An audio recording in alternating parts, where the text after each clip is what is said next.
अस्सलामुअलैकुम दोस्तों, उम्मीद है मे सारी ठीक खुदा सोब थो तुम सारे सेहत सलाम। दोस्तों डिस्ट्रिक्ट बारामूला मज अकिस कोर मसल गो तुम सारे पे सोशल मीडिया पे कुन नत कुन जाए अमुक पोस्ट वो ये वीडियो मज चीज़ मतलब कत कर कि यह मसल कित सैनिस कश्मीर मज पेश वन क्या कर ये वजह सम मसल ब्रोह कन पेश यह वीडियो पूरे कश्मीर किस अवामस तो कश्मीर कन पेरेंटन खतर ज़्यादा अहम इसलिए वो तो यह वीडियो एंडस तम अगर तुम वन मेन चैनल कर सब्सक्राइब चैनल कर सब्सक्राइब तो सीधी कर बेल आइकन प्रेस अगर तुम वीडियो फेसबुक पेज पे वो फेसबुक पेज कर लाइक तो फॉलो। दोस्तों तुम सारे आसो पता कि कश्मीर मज रात पे अकिस कोर पोस्ट वारिया तेजी से वायरल चलान तुम तो कुन नत कुन जाए सोशल मीडिया पे सो पोस्ट नजर गुमुत हालांकि पजान यम चीज़ सोशल मीडिया पे यीत शेयर कर यह तुथ कह मसल यम वजह सान कश्मीर नाव रोशन गयो यह पूरे कश्मीर कन लुकन खतर थपेर इन पोस्टन पे फुल एड्रेस लिखित तथ जाए सान बाकी इज्जत वाजन माज बन रोजान यमो पोस्ट की वजह से तिहंदिस इज्जतस दाग लगित जो चीज़ गसन सह चीज़ गो यम पोस्ट करने की वजह से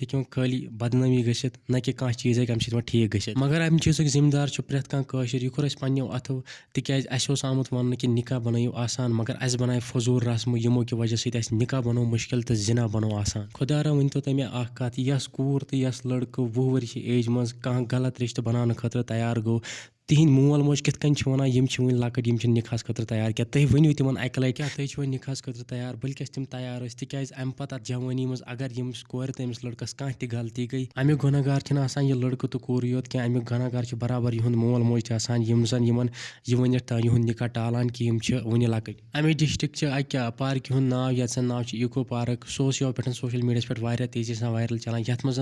वन कि अत पार्क मज लकट स्कूल लड़कों तो कूर खुले आम गलत कर वन तो तमें खुदारा यस कूर तो लड़का पार्क मज गलत करने खतर तैयार गई तुम कित हेकु तिमन वन तम वन निकाह करने खतर तैयार क्या वन बह पन्नस अवामस यह रिक्वेस्ट कर तुम बदलो पन सोच निकाह बनाइयो सहल अगर तुम पन सोच बदलो तेल न गोडनुक वाक़ा न आखिरी वाक़ा अगर यह मौलवी सोबस नश वीडियो वोत तिमन रिक्वेस्ट कर तुम तू मेंबर पाक पे लुकन कि निकाह बनाई तो आसान बे कर पन्न बचन टाइमस पे निकाह दोस्तों फिलहाल सोन यह वीडियो तुम तुज क्या राय वीडियो मुतलिक वो कमेंटन में जरूर बे कर वीडियो ज़्यादा को ज़्यादा शेयर वन मिलो नई वीडियो मज तो सारे खुदा हाफिज़।